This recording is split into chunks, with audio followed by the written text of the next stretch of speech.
tal, amigos y amigas? Bienvenidos a una emisión más de su programa Expediente INACYPE. En esta oportunidad vamos a aprovechar para continuar con el programa que iniciamos la sesión pasada relativo a explotación sexual infantil, ya que es un tema que tiene múltiples vertientes, resulta muy interesante y consideramos que dejamos algunos tópicos en el tintero en el programa pasado. Así las cosas, procedo a presentar a nuestros invitados que nos hicieron el favor de estar con nosotros en la emisión pasada. La doctora Dolores Muñoz Cano, como les comentaba, la doctora lo es en Ciencias Políticas y Sociales por la UNAM y también tiene la licenciatura y la maestría por la misma universidad en Pedagogía. La doctora actualmente forma parte de la Subcomisión de Infancia de las Comisiones de Políticas Gubernamentales en Materia de Derechos Humanos de la Secretaría de Gobernación. Es miembro del Consejo de la Red por los Derechos de la Infancia en México, de la Federación Mexicana de Universitarias y de la Cátedra UNESCO en Derechos Humanos, y es profesor titular de carrera en la Facultad de Ciencias Políticas y Sociales de la UNAM desde hace 33 años. 35. 35 ya. Gracias por acompañarnos, doctora, nuevamente. Bienvenida. Gracias. También nos acompaña el maestro Eric Gómez Tagle.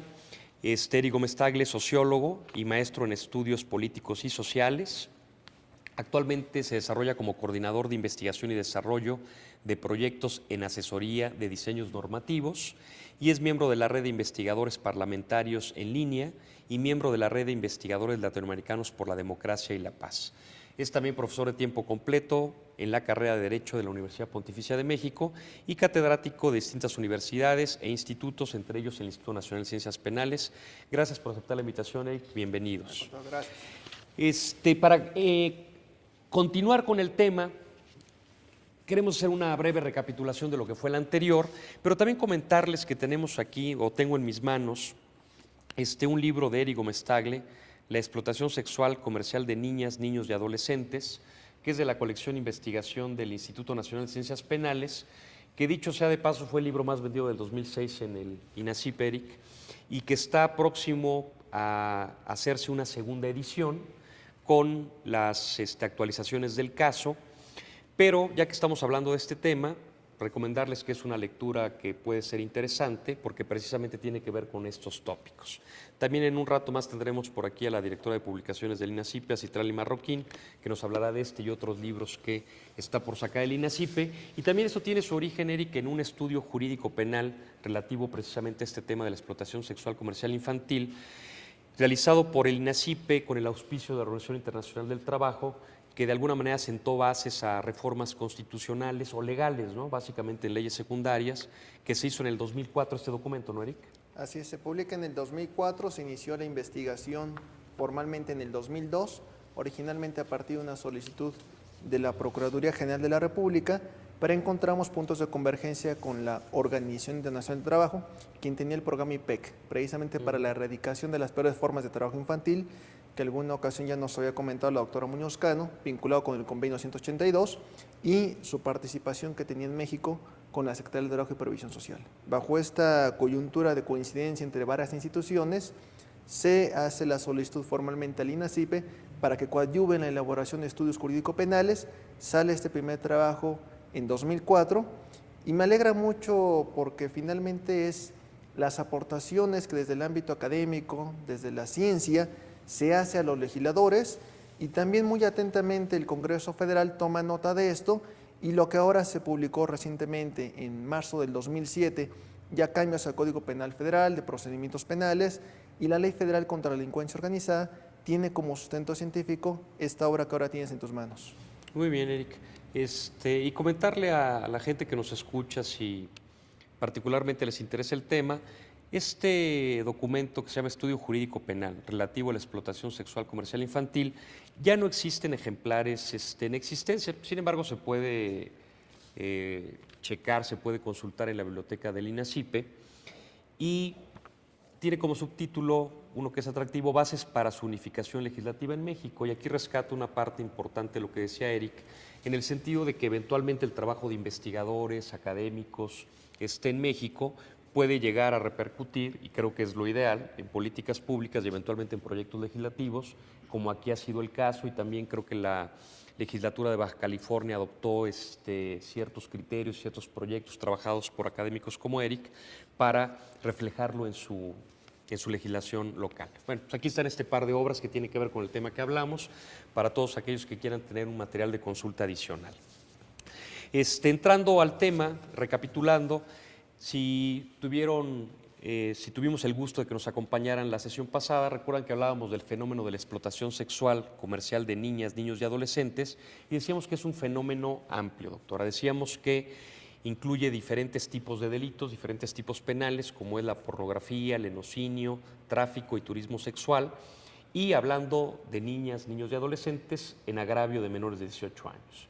Sin embargo, estas conductas también pueden ser, o también los adultos pueden ser víctimas de este tipo de conductas bajo las figuras de trata de seres humanos y lenocinio, ¿no? Pero el tema que nos toca ahora es hablar de la explotación sexual infantil y que ha habido reformas que han avanzado en este camino para protección de los menores.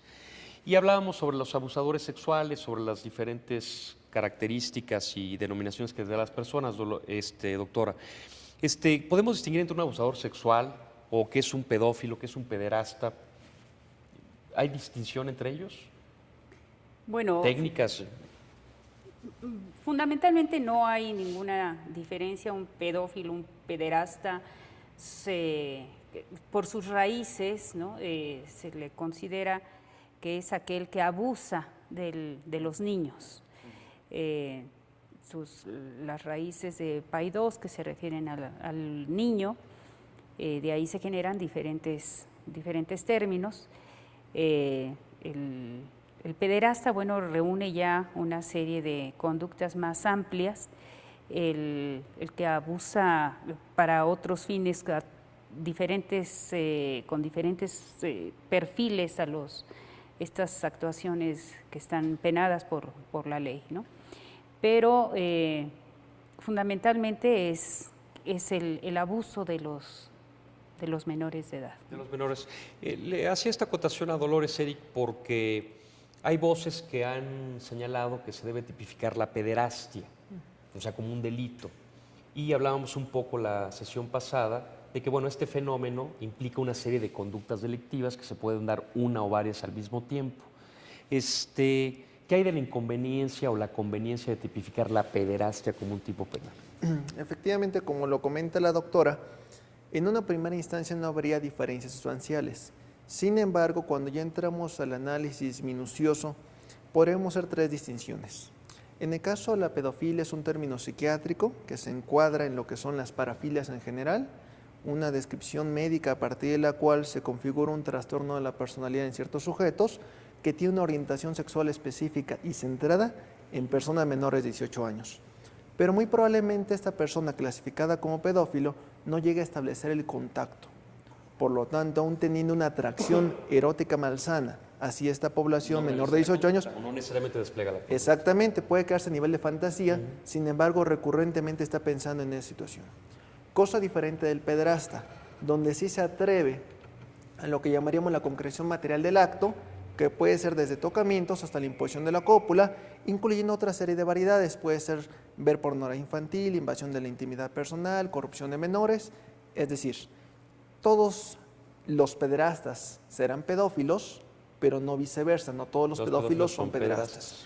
En el caso de un abusador sexual infantil, puede que caiga en cualquiera de estas dos modalidades, pero también puede que no. Podría ser una situación de un abusador sexual, un violador, donde no tiene un interés centrado y específico en personas menores de 18 años. Simplemente es un agresor sexual. En alguna ocasión puede transgredir los derechos de una población infantil, pero a diferencia de los otros, objetivo. Claro, lo mismo atacaría a un adulto que a una persona menor de edad, puede darse contra un adulto mayor, que sería la gerontofilia, pero no tiene un interés centrado y específico en ellos. Esa sería una diferencia. Mientras que en alguno hay esta orientación permanente, pero puede no transgredir la concreción material del acto, en el otro sí se atreve, y finalmente el abusador sexual, que es una clasificación jurídica, que me parece lo más correcto, como bien acotabas, ni la pedofilia ni la pederastia pueden clasificarse bajo un tipo penal. Para eso tenemos el abuso sexual, la corrupción de menores, la violación equiparada, el estupro, es decir, una variedad de tipos penales en los cuales podría encajar cualquiera de las conductas desplegadas materialmente por un pedófilo o por un pederasta. Ok, entonces concluimos que no es conveniente la pederastia como tipo penal, ya que hay una serie de delitos en los que puede incurrir, a los que te has referido, ¿no? Claro, a menos que el legislador nos demostrara, y en eso estaría en manos de ellos, que un pederasta pudiera desplegar una conducta diferente a las ya contempladas en un código penal. Si me demuestra que un pederasta hace algo diferente a un pornógrafo, a un corruptor, a un estuprador, valdría la pena. podría justificar. Pero si no me demuestra que un pederasta puede hacer algo diferente a lo ya contemplado en legislaciones previas, no tendrían caso y eso sería únicamente inflación legislativa. Claro.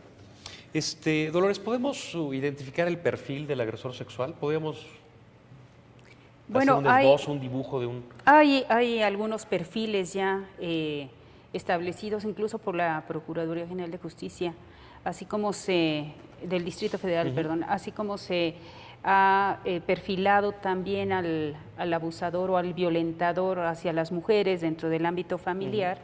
Sí hay un perfil a los abusadores sexuales de la infancia fundamentalmente, ¿no? Son estos individuos que, bueno, primero tienen una predilección por niños o niñas, ¿no? Les llama muchísimo la atención, son sujetos muchas veces, como lo decía Erika hace un momento, en cuanto a estas actitudes más psiquiátricas o médicas, ¿no? Que caen en otro terreno que no sea el meramente legal. Son tipos ensimismados muchas veces, es decir, tienen una actitud muy de silencio hacia el interior de ellos mismos, o son tipos que andan siempre observando de una manera muy atenta a las criaturas en los diferentes ámbitos donde se desarrollan, en las escuelas, fuera de las mismas, en algunos centros recreativos. Son personas muy amables con ellos durante el tiempo que dura el acercamiento hacia sus víctimas. Para ganarse su confianza. Para ganarse su confianza, su voluntad, etc. Ahora, hay otro tipo de relación que puede establecerse con relación a los abusadores, que son los padres de familia, o el padrastro, o el amante de la madre de los niños. Ahí, bueno, están cautivos los niños en un espacio que es el hogar y en muchas ocasiones este sujeto, sea cual sea su relación filial o no con los niños, pero de acercamiento, abusa permanentemente de los niños y las niñas, que no son sus hijos o sí son sus hijos, ¿no? Y aquí, bueno, hay otro tipo de perfil, que es simplemente el abusador por la fuerza, el ejercicio del poder que tiene como jefe de familia o como una persona mayor dentro del ámbito familiar. Esto, como hemos notado en estas intervenciones que hemos tenido, ya no se le denomina explotación sexual comercial infantil, ¿no? Porque, bueno, si es efectivamente... Si es en el ámbito familiar, no es para esos efectos comerciales. ¿Quién sabe? Acabamos de tener hace poco la información por medio de los diarios de un matrimonio en donde se ofrecía a los niños para relaciones sexuales, a los amigos, etcétera, por un costo, por supuesto, ¿no? Hay una explotación sexual también que se está comerciando con ellos, pero dentro de la familia no hay un pago pecuniario, pues, pero sí hay una explotación sexual de los niños permanentemente. Claro. Oye, Eric, respecto a eso que decía Dolores, ensimismados, gente observadora de los niños, muy amables con ellos, los terceros, ¿tenemos manera de poder identificar a alguien que eventualmente tenga esas tendencias en prevención de los niños que nos rodean? Digo, o sea, ¿hay alguna característica particular que nos pueda alertar? Porque estas eventualmente pueden ser muy generales, ¿no? Claro, es que sí hay algunos tips, digamos, que podríamos tomar en cuenta. Es peligroso es peligroso también caer en ciertos perfiles o estereotipos, Claro. porque al mismo tiempo que sí orientan, por ejemplo, cuando la actividad policíaca, en su actividad tanto preventiva como de investigación, ya tiene ciertos parámetros, y en general la policía científica del mundo genera lo que son los perfiladores criminales, tanto de sujetos conocidos como de agresores desconocidos. Esa vertiente que trabaja mucho la psicología jurídica, la psicología forense, nos da aportes. ¿Qué hemos encontrado? Efectivamente son sujetos muy ensimismados, pero podríamos decir con una autoestima baja en el aspecto de la sexualidad. Por ejemplo, muy difícilmente se van a relacionar con población adulta en el ámbito sexual porque tienen temor a ser, por ejemplo, comparados o a no cumplir con las expectativas de una persona adulta que podría exigirle en determinado momento. Claro, pero eso es imposible saberlo para un tercero, ¿no? Claro, eso no lo podemos saber, pero sí encontramos que tiene una suerte de doble personalidad. Por un lado son sujetos extremadamente cariñosos con los niños, muy atentos, que los llenan de regalos, y por la otra son sujetos muy amenazantes con ellos. Lo que hemos encontrado así como características generales es al mismo tiempo que te dicen como agresor sexual contra un niño, si haces lo que yo te digo, te consiento en todo, te lleno de regalos, te voy a cuidar. Hemos encontrado casos patéticos donde efectivamente se les dota de esta atención, incluso le llegan a pagar la escuela particular una serie de atenciones.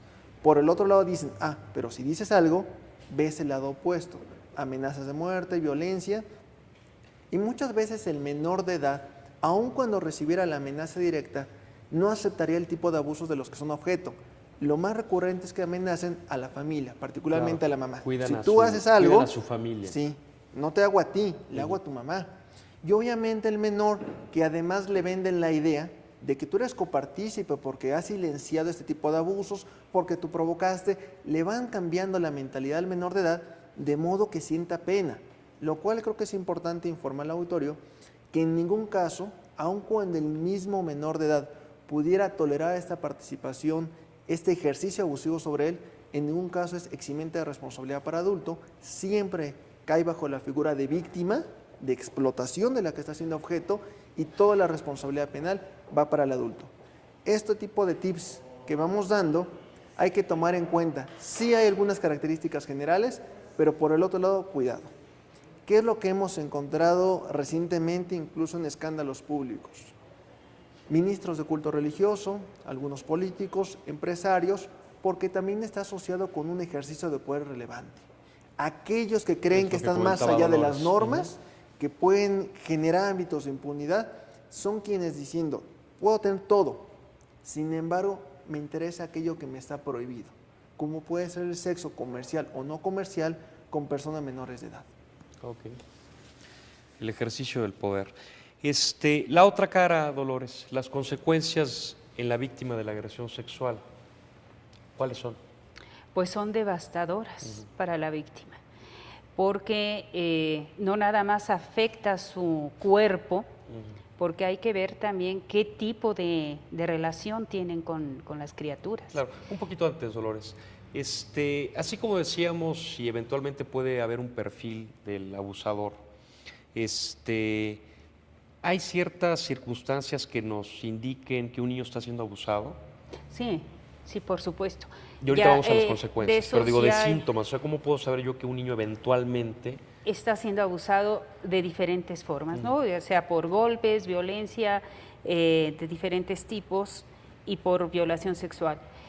Sí, el niño se torna, cambia su carácter, ¿no? Se vuelve un niño triste, un niño que ya no participa, callado, no se atreve a hacer su vida normal de niño. Que es algo que por supuesto la vergüenza, ¿no? O Pues, no le entiende. Pues la vergüenza nosotros la entendemos los adultos de otra manera.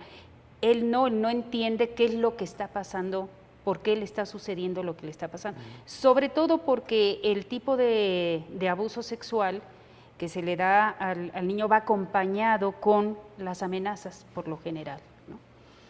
Sea de quien sea el adulto que lo está agrediendo. Entonces el niño se siente incapaz de entender Es que esta parte de lo terrible de situación. este asunto es eso, le suceden al niño cosas que no sabe que pueden suceder. Así es. Y lo peor del caso, que me ha tocado ver algunos casos de niños que son abusados, que lo dicen que se atreven a decirlo en su casa, con su maestra, etcétera, nadie le cree al niño. Eso es lo primero que sucede. El niño no tiene credibilidad, Pero es que eso por me lo parece tanto, muy difícil de creer que no le crean. no le creen, nadie le cree. Nadie le cree, ni las autoridades, ni la mamá, es imposible. ¿Cómo que tu padre te está abusando? ¿Estás loco? Digo, ¿Eres sé un que eso mentiroso? pasa, pero me parece muy difícil de creerlo, que no les crean. No le Digo, porque creen. por lo menos me debe generar una inquietud, una duda, ¿no? No, ni duda, incluso ni duda. Lo que yo les comentaba en alguna ocasión cuando denunciaron a una maestra, ¿no? El niño dijo, la maestra me hace esto.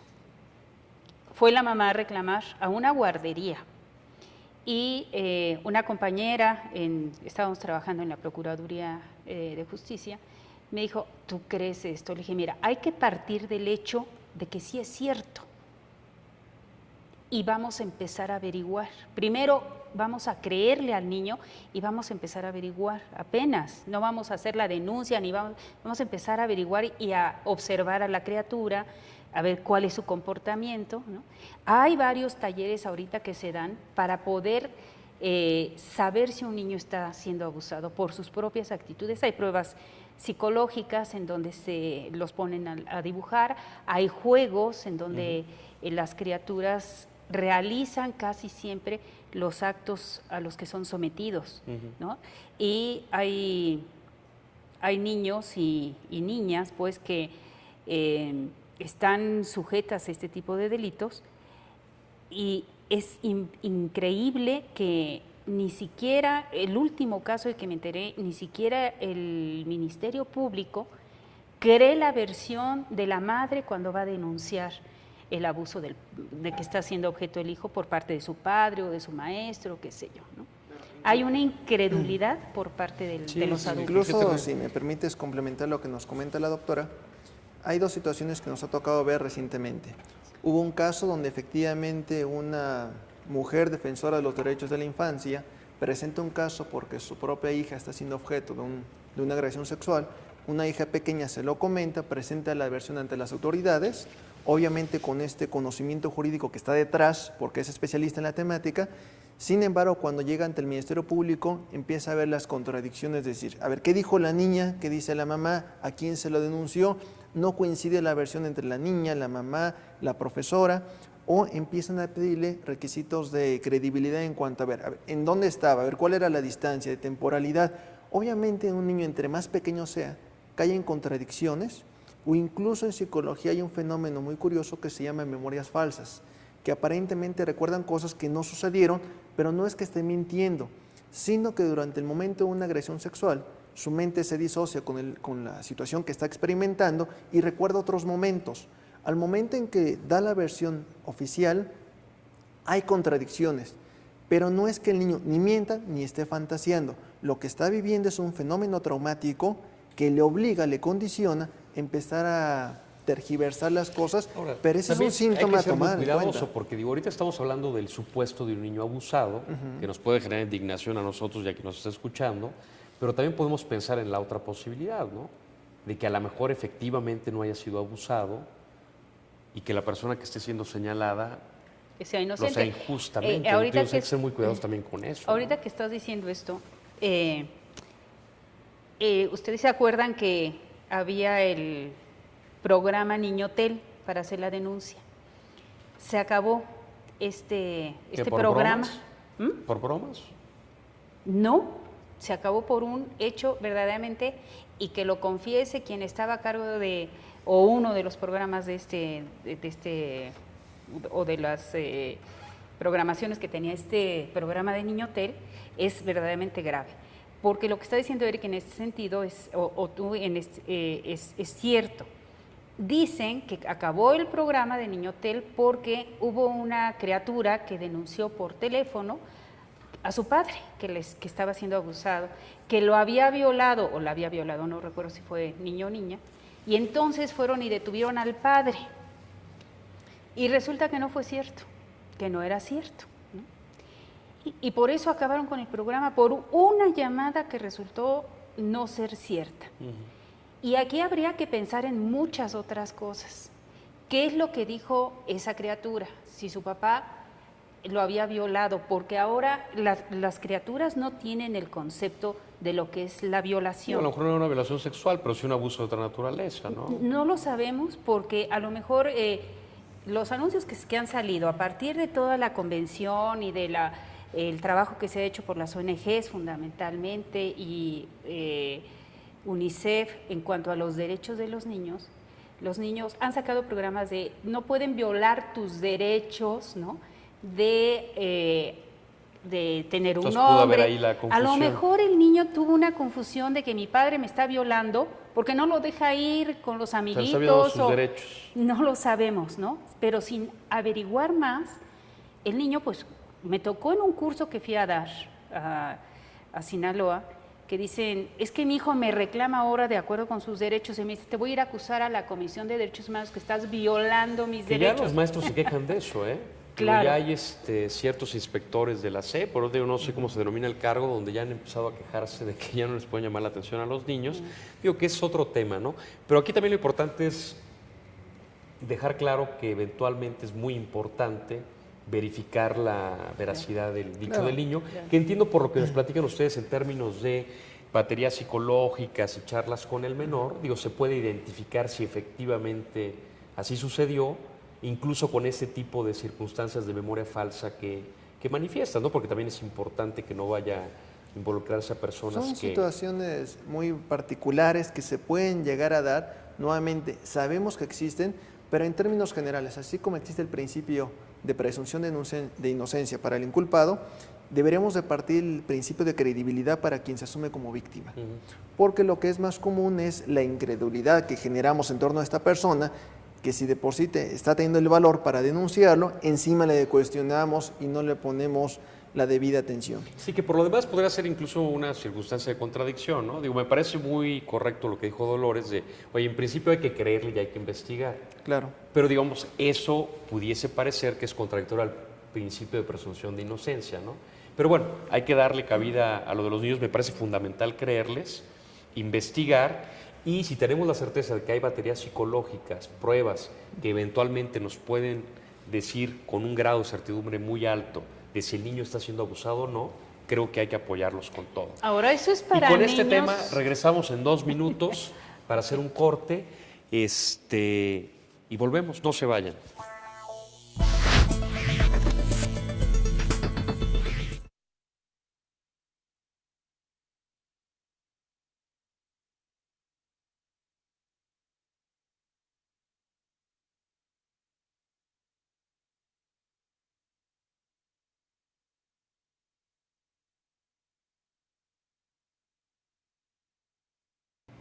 Bien, regresamos. Gracias por continuar con nosotros.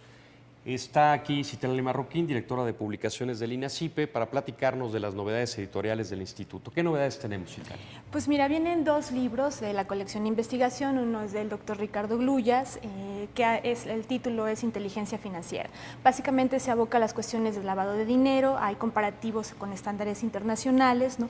Y una propuesta también en este sentido sobre cómo atacar este fenómeno, que es un tema yo creo que de muchísima vigencia. No, muy bien, estuvo recientemente acá y tiene aparte su club de seguidores, el doctor Gluyas. ¿Qué más tenemos en investigación? Tenemos, que había 2. sí, otro de Rubén Quintino, propuesta de legislación tipo en materia de secuestro, que el libro aborda básicamente la temática del secuestro con una propuesta de legislación, también un tema por demás vigente, no muy coyuntural, pero que bueno, es un libro muy interesante y que creo que debe leerse. Son de esta colección de investigación. Precisamente al iniciar el programa platicaba con nuestro auditorio que también forma parte el de Eric Gómez Tagle, la explotación sexual comercial de niñas, niños y adolescentes, que se va a hacer una segunda edición con algunas actualizaciones que hizo Eric.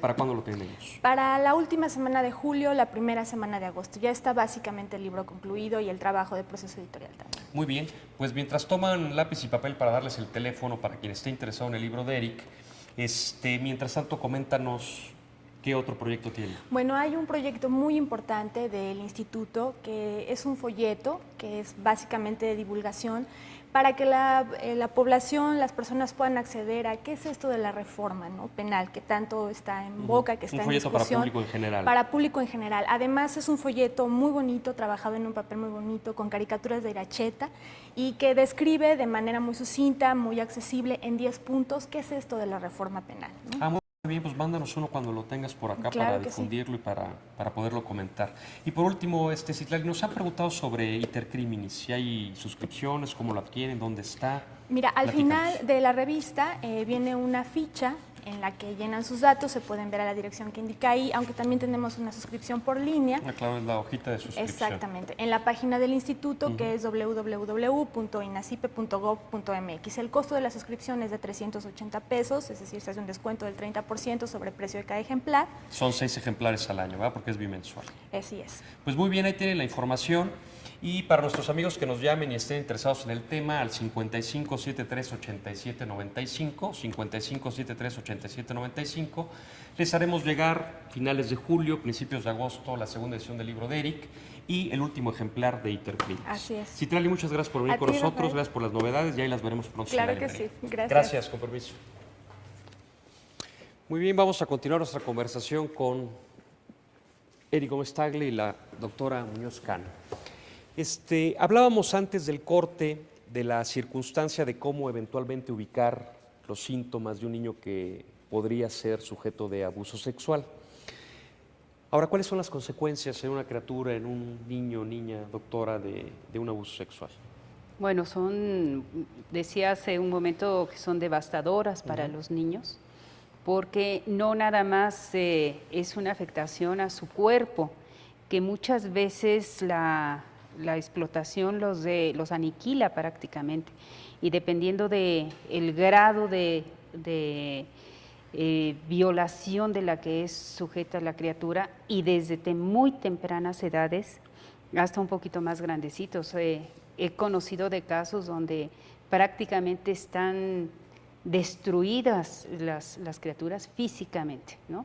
El recto, su vagina, etcétera, es una cosa verdaderamente terrible la situación en la que se encuentra. Y mentalmente también, es una afectación que prácticamente nunca se cura, necesitan una serie de tratamientos. Claro. Y señalaba yo que esto es con los niños que se pueden manifestar, o que el grado de violencia de que son sujetos por el acto violatorio son muy manifiestas, ¿no?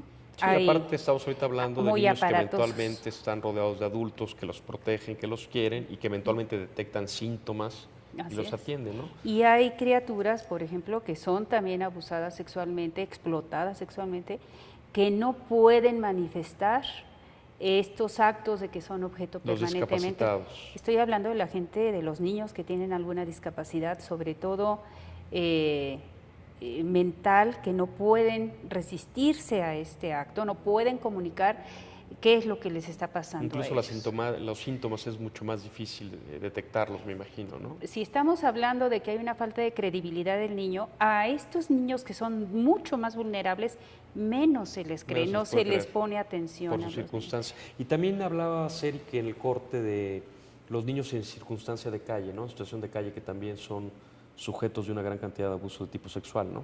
Sí, creo que es un aspecto bien importante, sobre todo cuando hemos conversado con la directora de la Fundación Casa Alianza México, la maestra Sofía Almazán, nos comenta que es recurrente que reciban niños expósitos o abandonados o en situación de calle, como se les define antropológicamente, pero que además de experimentar el abuso sexual, la violación en espacios públicos, en espacios callejeros, también es frecuente que esta misma población infantil y adolescente, al momento del ataque, se encontraba bajo los influjos de alcohol o de droga.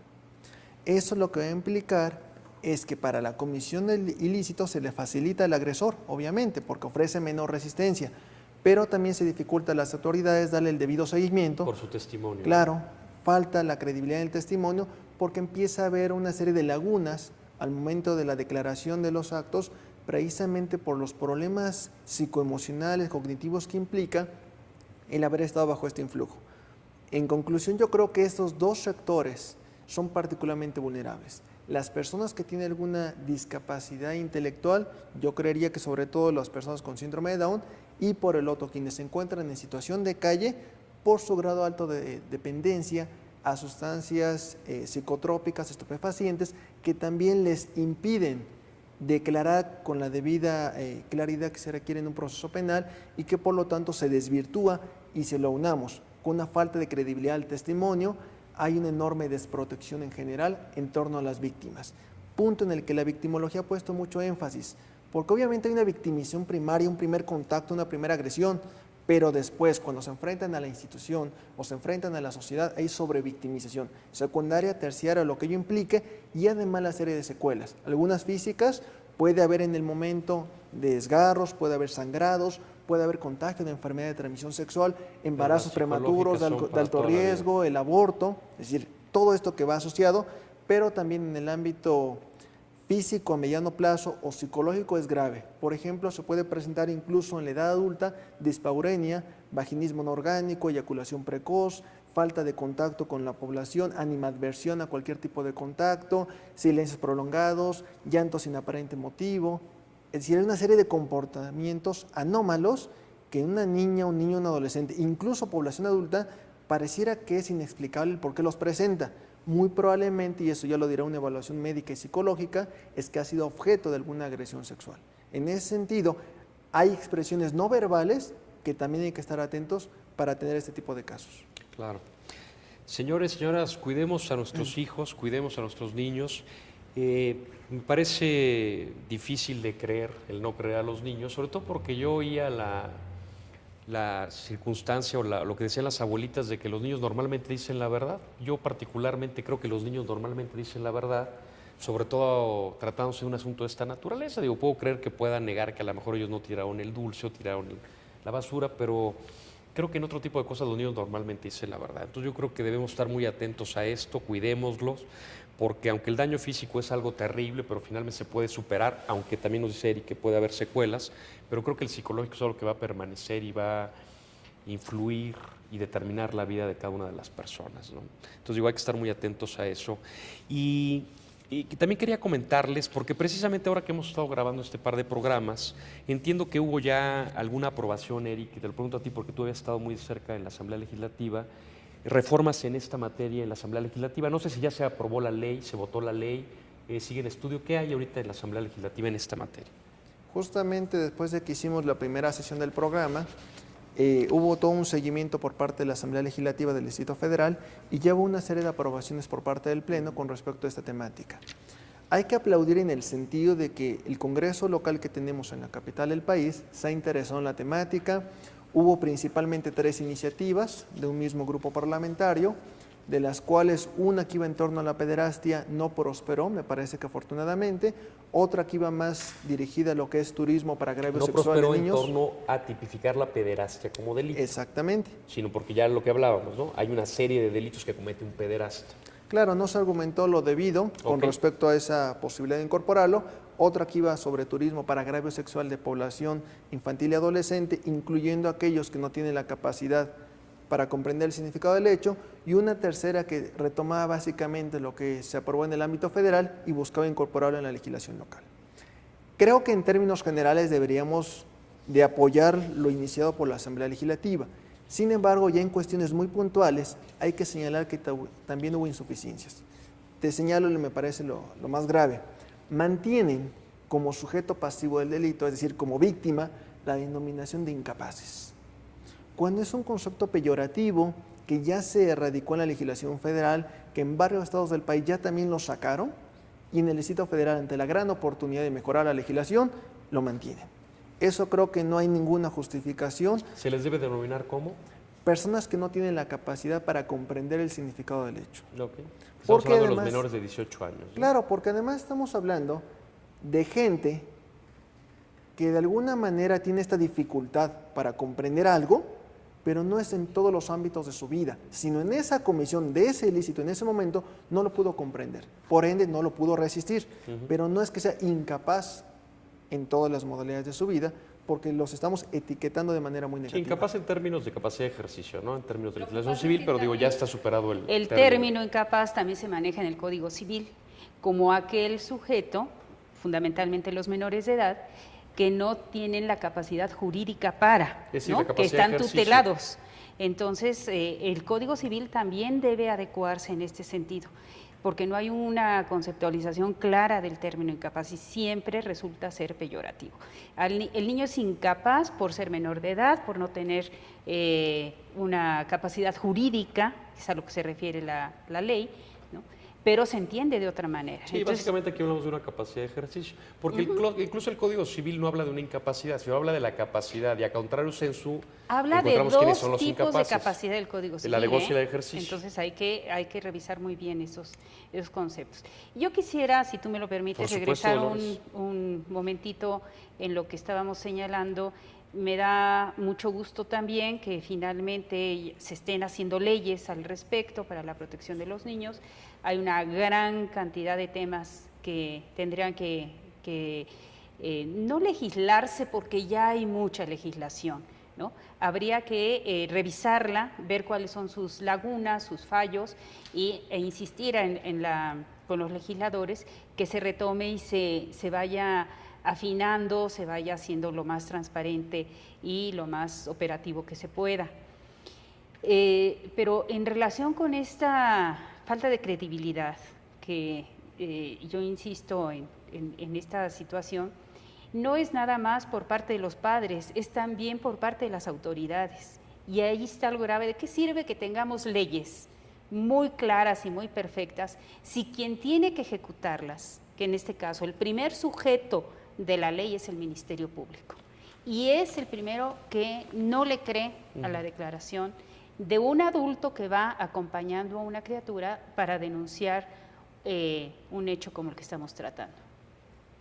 ¿Y por qué? Porque el Ministerio Público o no conoce cuáles son las leyes, no conoce los instrumentos internacionales, la protección que debe darle a los niños, y entonces, bueno, no les cree. Conocí de un hecho concreto que el Ministerio Público dijo que la niña había sido violada porque había provocado al violador, porque no traía puesto el pañal. Ese fue el comentario y la conclusión del Ministerio Público. ¿Cómo podemos aceptar Bueno, esas ese tipo está cosas? para encerrarlo, ¿no? Por supuesto, pero es el abogado defensor de la gente que va totalmente indefensa a presentar una denuncia. Sí, porque de eso también hay que abordar, Eric, en cursos especializados, ¿no? Claro. Es decir, vaya, yo tengo noticias de que diversos institutos, como es el caso también del INACIPE, de pronto hay cursos de capacitación, pero que se refieren a temática específica para aquellos ministerios públicos que conocen de casos particulares, ¿no? Que puede ser desde cuestiones de delincuencia organizada o deben ser cuestiones de explotación sexual infantil, es decir, delitos que revierten ciertas características de conocimiento técnico para esto. Entonces, digo, es una forma que creo que tampoco podemos incidir. Si me permites ahí, nuevamente, es positivo que haya más gente que se vaya especializando e interesando en esos temas. Yo creo que entre más seamos es mejor. Sin embargo, hemos visto también un fenómeno paralelo negativo, que es la generación espontánea de especialistas o pseudoespecialistas que sin la debida preparación en lo que son derechos humanos, el conocimiento de la normatividad internacional, instrumentos declarativos y convencionales, todos los aspectos criminológicos, de política criminal, de victimología, derecho penal, dogmática, es decir, es un abordaje muy amplio, porque lo que estamos hablando es de una población sumamente vulnerable, en situación de riesgo o en situaciones especiales, en la cual la única manera de contactar, de establecer algún vínculo con una víctima de estas características, es primero una calidad humana y segundo un conocimiento muy especializado. Estos cursos, si bien son loables en su mayor parte, hay que señalarlo también con claridad. Ha habido una suerte de generación de institutos, de centros, de coaliciones, donde se asumen como especialistas indebidamente y un riesgo muy importante. Empiezan a hablar de cifras. ¿Sabes qué? Eso es importante, Eric, y hay que ver cómo podemos hacer eso, porque valdría la pena hacer una suerte de manual de cómo detectar o combatir a un farsante. Porque es muy importante, porque de pronto surgen doctores que empiezan a hablar con voz engolada y con ciertos términos y a aventar números de un lado para otro, pero apenas le rascas tantito y descubres que que están tomando el pelo, eso también es muy importante. Pero es que es tan grave, ¿no? La situación de las cifras, que yo estoy de acuerdo con Eric, hay una serie de organismos, ¿no? Pero también los gubernamentales, quiero señalar, hay diferencias entre las cifras de INEGI, de CONAPO, del DIF, de Cedesol, de Presidencia, y dice uno, ¿a quién le hago caso? Es que aparte aquí ya estamos hablando de una cifra negra, ¿no? Así es una cifra negra que... Una enorme cifra negra, pero creo que ahí también ha hecho falta el vínculo de los académicos con las autoridades, porque a veces tenemos una actitud pasiva o crítica con respecto a lo que hace el gobierno, y sin embargo hay foros donde los académicos me parece que no se han involucrado lo suficiente. Pensemos... Pues es que no los dejan, Eric, perdóname, pero los académicos somos, como no tenemos ninguna bandera, ¿no? Más que la ciencia y la verdad relativa hasta donde podamos llegar, cuando nos sentamos en un foro con los servidores públicos se ponen a la defensiva por observaciones que los académicos podamos hacer. Entonces, no es que los vayamos a atacar, es que queremos que haya una metodología más adecuada que lleve a cabo el Estado para poder atender estas poblaciones. Primero, no hay seguimientos en el país. De ningún problema hay seguimientos. Se ataca de manera prácticamente inmediata cuando surge un problema tipo social como este, y surgen una serie de iniciativas, de propuestas, de programas, etcétera. ¿Y luego qué pasa? ¿Qué pasa? Ahí efectivamente las cifras negras son altísimas. Yo me acabo de enterar hace unos par de años, o quizás un poco menos, que hay 250,000 niños que desaparecen mensualmente en América Latina. Mensualmente. Sí, hay que ver dónde sacan eso. Y ¿de dónde sacan una anotación, la Dolores, cifra? para las personas que nos ven, nos escuchan, que no son especialistas. La cifra negra se considera que son aquellos delitos o aquellos delitos cometidos no denunciados, por lo tanto la autoridad no tiene el dato de quién es esa persona, de quién denunció, y no se tiene un número cierto. Entonces la cifra negra siempre es un cálculo de los ilícitos cometidos no denunciados. Pero eso aquí es lo que dice Dolores, ¿no? Sacamos que 250,000 niños latinoamericanos son mensualmente desaparecidos. Por Claro, muchas y causas, que no que sí es sabemos... cierto que es muy alto el número. De todos modos, ahí no sabemos si hay una inflación de los números, porque lo que hemos encontrado, igualmente, una actitud muy propositiva por parte de algunas ONGs, pero también algunas de ellas que de manera negativa lucran con este tipo de temáticas. No solamente promoviendo cursos, capacitación para la cual previamente ellos no están capacitados, no cuentan con un aval científico detrás, y segundo, lo que están haciendo es inflar los números porque a partir de que denuncian la alta gravedad del problema, piensan que se puede obtener los recursos económicos por parte del Estado, por parte de otros organismos internacionales. Para su negocio. Aquí lo relevante es, no me importa si es un caso, si son miles, finalmente basta con uno para como sociedad escandalizarnos y hacer todo lo necesario para enfocarnos a atender a esta problemática.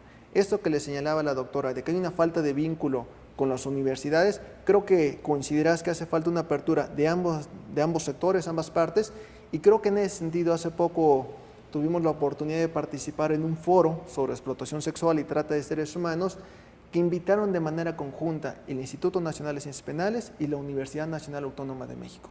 Creo que ese tipo de foros, donde coinciden dos instancias de alto reconocimiento nacional e internacional, es lo que debe hacerse. Juntar autoridades, académicos, investigadores independientes, y nos ONGs. comentabas también que la Asamblea hizo uno apenas recientemente, hace unos días, una semana, 2 semanas. Y también invitó académicos, ONGs, universidades. Hay el problema en ese mismo foro, una coalición empieza a dar algunas cifras que no tienen ningún sustento. El problema es que los medios de comunicación se van siempre con la cifra más alta. Ahí lo importante sí, y retomando lo que dice la doctora, preguntar, perfecto, tal número, ¿y cuál fue tu metodología?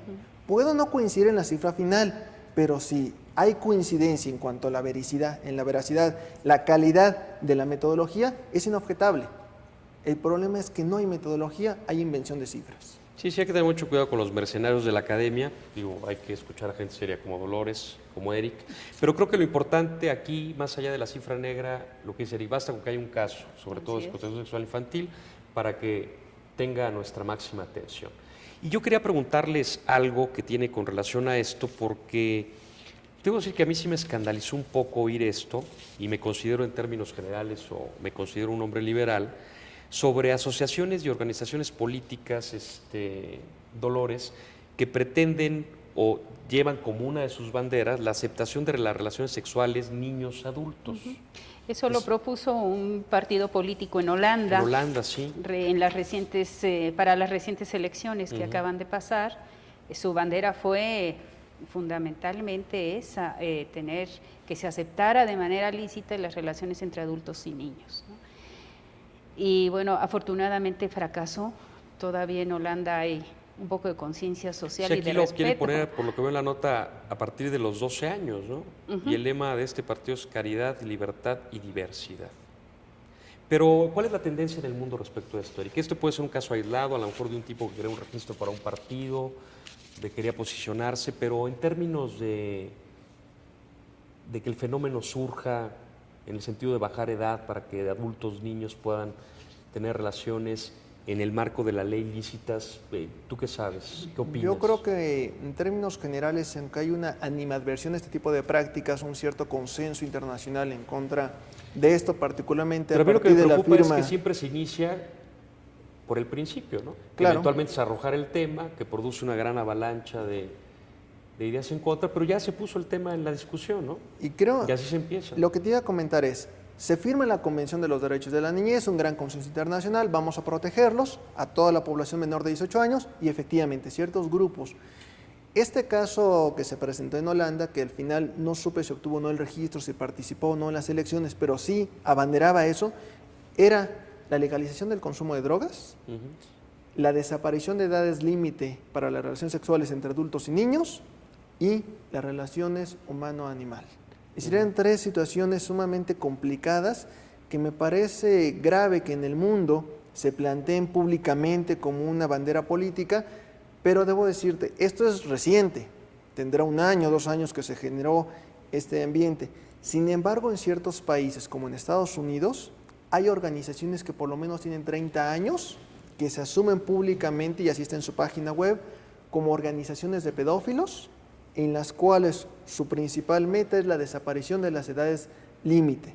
Quiere decir que cuando ellos argumentan consentimiento para una relación sexual, se puede dar este tipo de prácticas. Obviamente, desde nuestro punto de vista, serían aberraciones jurídicas si es que se llegaran a aprobar. De cualquier modo, en una sociedad democrática, que lo planteen y con los mismos argumentos que se debate, que desaparezca esa postura. Porque es incomprensible que en el mundo hay ese tipo de planteamientos cuando vemos la enorme afectación que hay en torno a la niñez, que lo que yo considero este problema es actualmente el tercero en términos económicos, pero me parece el primero a nivel mundial, y que todas las Naciones Unidas tendremos que organizarnos para combatir este grave flagelo. Sí, eso sí hay que verlo, Dolores, porque hablábamos el programa pasado, para quienes nos acompañaron, recordarán que hablábamos de la edad que por lo menos en el Distrito Federal, porque sabemos que también el territorio nacional varía, de que se concede capacidad jurídica a partir de los 18 años. Y hablamos un poco si esa capacidad jurídica, en el caso de Sofía de 18 años, coincide con el desarrollo sexual de las personas. Pero hablamos ahí de adolescentes, que a lo mejor algún adolescente de 16 para adelante ya tiene capacidad para discernir. Pero yo creo que está claro que niños de 12 años o niñas de 12 años no tienen capacidad de entender y querer una conducta, ¿no? Entonces yo digo, sería verdaderamente Y sin embargo son terrible madres que incluso a los estos 12 países que han tomado ciertos temas de avanzada, digo, Holanda muy señaladamente, ley de sociedades de convivencia, cuestiones de eutanasia, legalización de drogas denominadas suaves, que de pronto ya tuvieran esto legalizado, ¿no? Claro. Y bueno, mira, Digo, es poco factible que prospere un movimiento de esta naturaleza, ¿no? yo creo que sí, es poco factible, ¿no? O sea, La que no sociedad prospere. en su conjunto no lo acepta, ¿no? No es una cuestión cultural, como sí lo es en otros países, ciertas costumbres de las cuales ya habíamos hablado el programa pasado, ¿no? Bueno, pues ojalá que no prospere. Pero yo quisiera concluir, si es que ya vamos a terminar, que como dijo Eric, el tema de la infancia es el número 1 en el mundo, desde mi perspectiva, porque no nada más es esta situación de la explotación sexual infantil, sino es la utilización de los niños También para trabajo, ¿no? en los conflictos de guerra, por ejemplo, son utilizados y explotados sexualmente, laboralmente, utilizados para drogas, para el comercio de las drogas, etcétera. Está el trabajo infantil, ¿no? Está la falta de asistencia de los niños a la las escuela, escuelas, ¿no? Que es muy grave, la violencia que son objeto por parte de sus madres dentro de su propio hogar. En fin, creo que es una situación muy delicada. Es un problema la de muy la serio infancia. y yo reitero la invitación y el exhorto que hacen Eric y Dolores, cuidemos a nuestros niños, no solamente en el tema que nos ocupó el día de hoy, sino en toda esta circunstancia que se pueden ver envueltos que comenta Dolores. Se nos ha acabado el tema. Dolores Muñoz Cano, muchas gracias por tema no, acompañarnos. el tiempo. El tiempo. El tema es cierto, es amplio, de hecho dedicamos 2 sesiones. Eric, gracias por acompañarnos en esta segunda parte de este programa y sobre todo muchas gracias a ustedes por acompañarnos y recuerden que nos vemos aquí el próximo lunes de 7 a 8 de la noche. Gracias. Muchas gracias. Gracias. Y otra vez dejamos